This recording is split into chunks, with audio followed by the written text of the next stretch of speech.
All right, y'all. So, I just finished watching Forever, which is the new series on Netflix. It is the adaptation of the Judy Blume novel of the same name. Now, I did read that book. I feel like I read that book probably in like middle school, probably in the sixth grade, because I was super into Judy Blume at the time.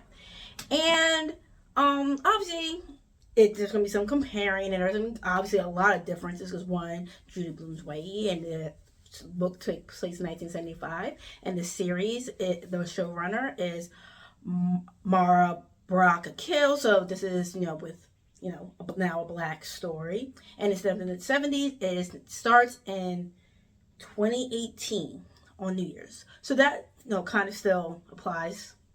What I really enjoyed about this adaptation is, once again, when you adapt a book out, I mostly feel as though it was always best to do a series instead of a movie, because now you get to expand on certain aspects, especially when you're doing an adaptation of something like this particular book, and you're adapting it into a black story. There's many things you're going to have to change, location and the circumstance, especially when you're updating it to from like the 70s to the 2020s and whatever. I absolutely love the inclusion of Oaks Bluff, which is the Black Martha's Vineyard. I don't really like calling it that, but that's what people say it is. I love the talk about um, black colleges, HBCUs, and using the terms like PWIs, and how the struggle for both of these characters being in those certain institutions and how they're affecting the way they see themselves. And one of the biggest differences from the book to this adaptation that I super loved is that them deciding to part ways wasn't because of another person. Because if I remember correctly, in the book, they decided not to be together because Catherine, that was her name in the book, she decided she wanted to be with other people, and like, we're not ready to be together forever because they want to go like discover other people.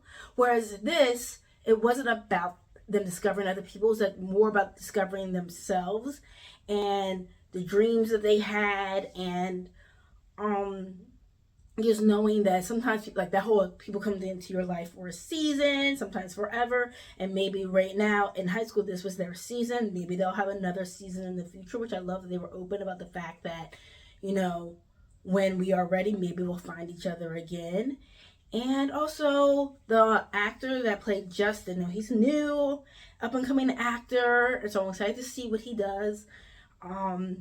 Wood Harris plays his dad. I love Wood Harris. I've loved Wood Harris for years. Above the Rim, Remember the Titans. I feel like he's been playing a lot of like dad or uncle figures.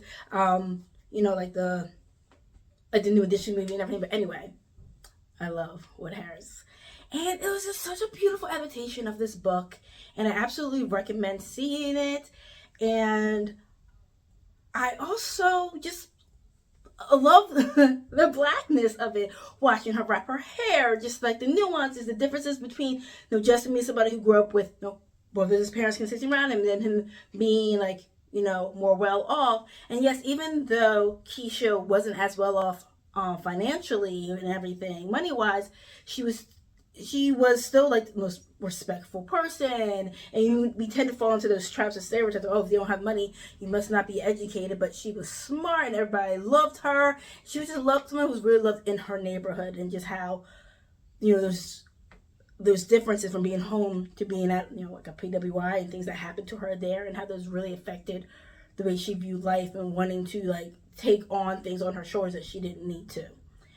Now, I didn't go into too many spoilers. I mean, this book's been around for like a million years, so I didn't really give anything away that way.